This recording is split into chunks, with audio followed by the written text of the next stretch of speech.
We have created Wissenheim as a park for educational objects on a small island in the virtual world of Second Life. Our educational objects are a powerful and almost unlimited tool for teaching and learning. For the students, they are a source of motivation and entertainment, and for teachers and object builders, a rewarding challenge. We encourage you to register for Second Life and to visit the Wissenheim Island with your Second Life avatar. Near your landing spot, you will find a map of Wissenheim Park.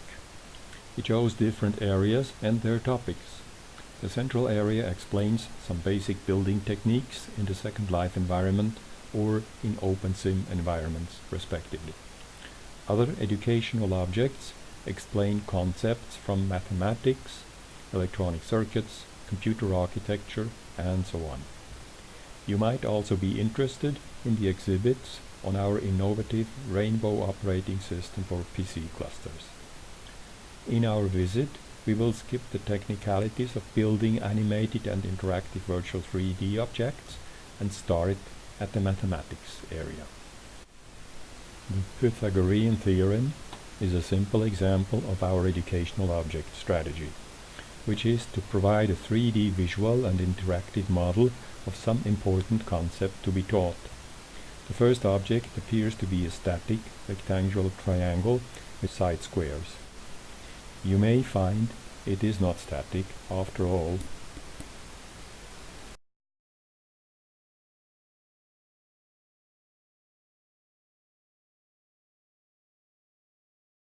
Opposite to this, an animation will show the size change of a square and b square, and their sum as a constant c square. The main vertex of the triangle wanders on a tallest circle and remains at 90 degrees.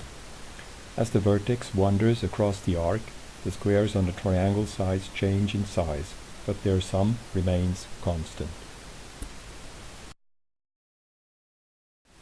The next exhibit demonstrates the concept of carry and borrow in a decimal number system. It is patterned after a one-armed bandit machine, and we encourage you to pull the lever when you get there. This will create a 4-digit decimal number represented by 4 columns of different heights. Clicking on a column increments the digit by 1, eventually leading to an overflow into the next digit.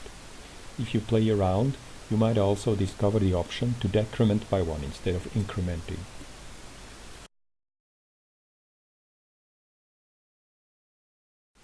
Close by, you will discover the model of a binary counter. It is the work of a student, and we think it is aesthetically pleasing and informative at the same time. It simulates a mechanical carry mechanism, as it is used in decimal odometers in older automobiles.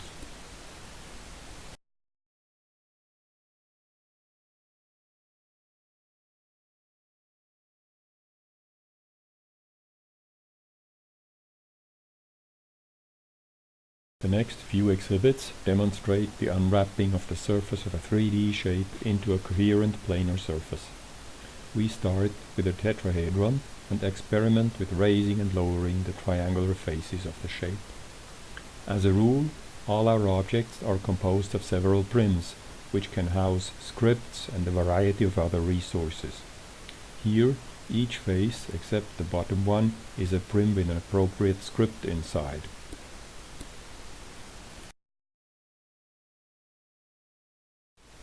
Progressing from the tetrahedron, we can unwrap the surface of a cube much the same way as the tetrahedron. Care is required to select the proper sequence of faces to unwrap. We restrict ourselves to regular 3D bodies, but in principle, arbitrary 3D shapes can unwrap their surface.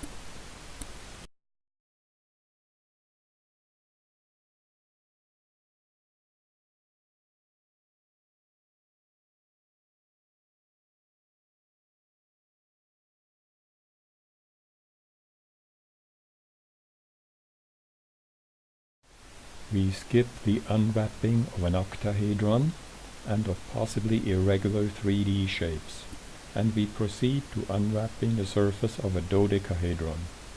Of course, there are many ways to unwrap the surface, and we show only one of the possible results, and one intermediate step.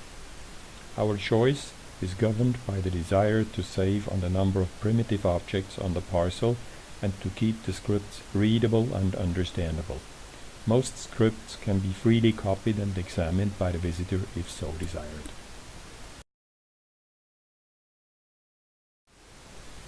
In the next object, we unwrap the surface of a 20 triangle shape, which is called an icosahedron. We unwrap the surface in much the same way as we did for the dodecahedron. This exhibit and its decomposition into 2 steps nicely enhances the spatial and visual intuition of a visitor into the topological structure of an icosahedron.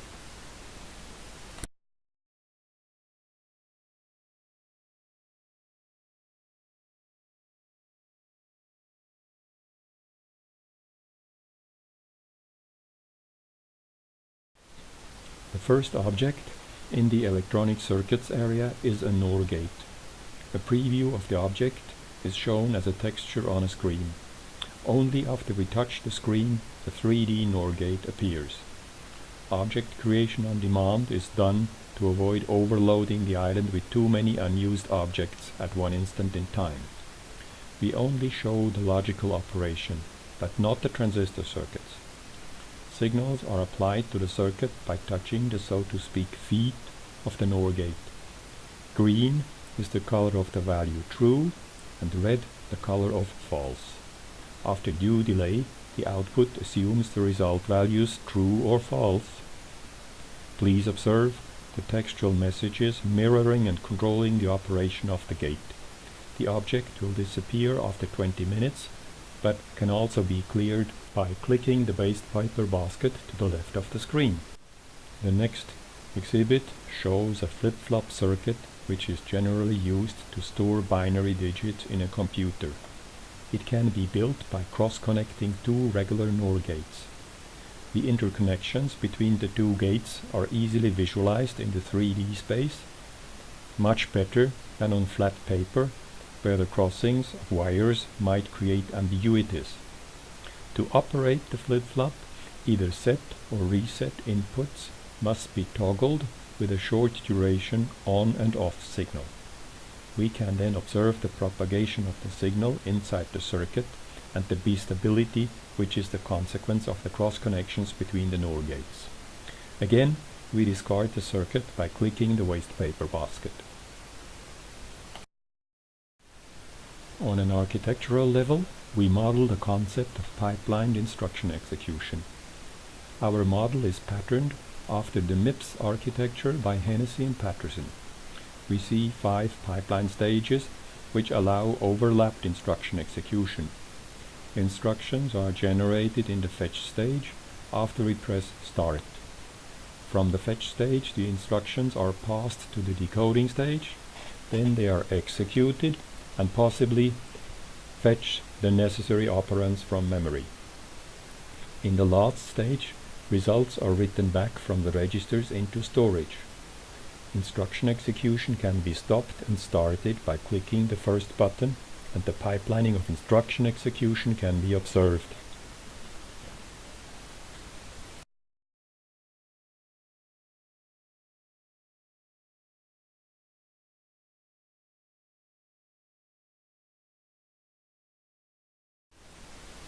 A major problem in pipelined execution, however, is dependency between earlier and subsequent instructions. Pipelines sometimes need to hold instructions in the pipeline until the required inputs become available from earlier instructions. Alternatively, instructions need to be discarded or flushed if a previous instruction turns out to deviate from strictly sequential instruction execution. The difference between holding and flushing the pipe is nicely demonstrated by the model. The simulation might not be perfect, as the model is based on the physics engine of the virtual world, and delays from Europe to Texas and back are introduced.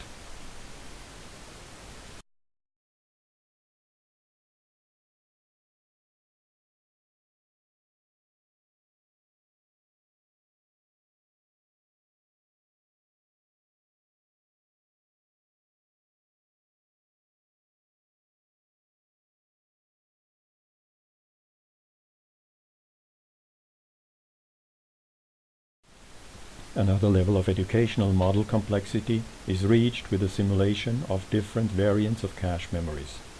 The purpose of a cache memory is to speed up memory accesses by buffering previous accesses and by anticipating future ones. We are now offered a menu to select either a direct mapped cache model, a fully associative cache model, or a set associative cache model. As a first variant, we instantiate a direct mapped cache. The brown box symbolizes the processing unit. The white cells are buffer storage and will contain values from memory. The rainbow-colored matrix in the back is the RAM storage of the computer.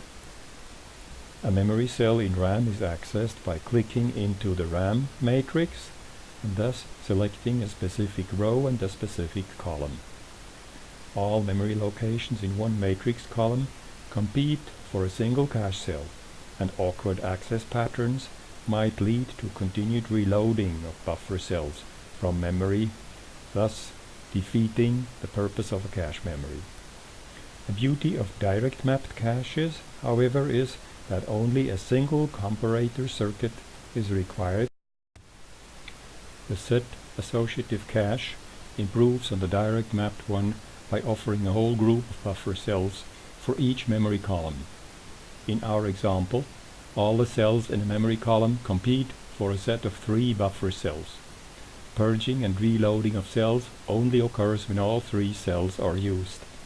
The lifetime of a value in the cache will typically be much longer in a set associative cache than in a direct mapped cache. The price of the set associative cache is 3 comparator circuits instead of 1, and therefore rather moderate.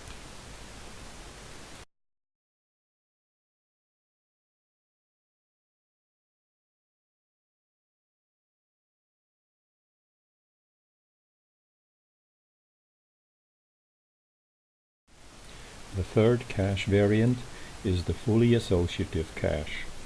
Here, a memory location might be buffered in any of the available buffer cells. The colored bars on the side of the array serve as a scale for column and row indices of the address location. To check whether it holds the value of a specific memory location, each buffer cell needs a compare unit of its own. The compare units compare the address information associated with the current cell content to the address of the accessed memory location. In the case of a fully associative cache, both row index and column index need to be stored. These indices are indicated by the color of the row and column, respectively.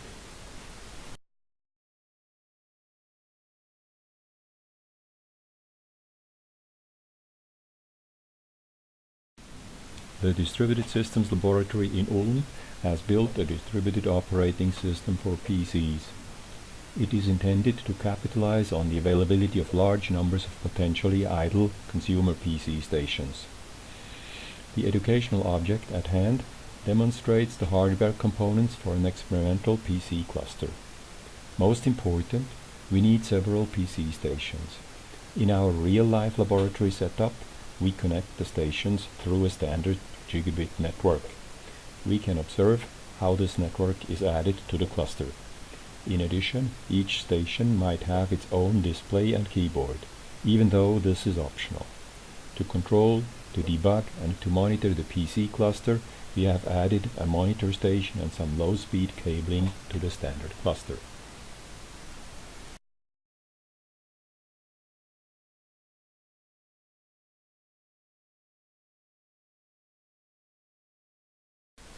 The next object explains the logical structure of Rainbow OS. The participating PC stations share data and code through a distributed shared memory, which is represented by the large green blob on the center of the object. The spheres at the edge represent the cluster stations. A visitor may sit on the Rainbow platform and fly across the island and might possibly get an aerial overview of the objects already visited.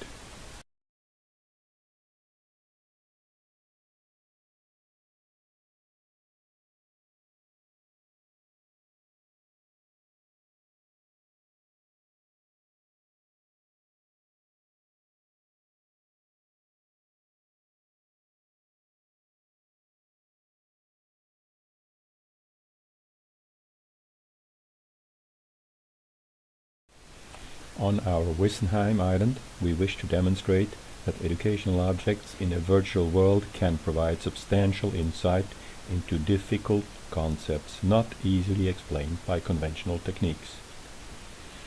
Our examples demonstrate a range of different design styles and animation techniques, rather than sticking to a common look and feel. We appreciate your patience and invite you to personally visit Wissenheim Island or to visit our site on the web.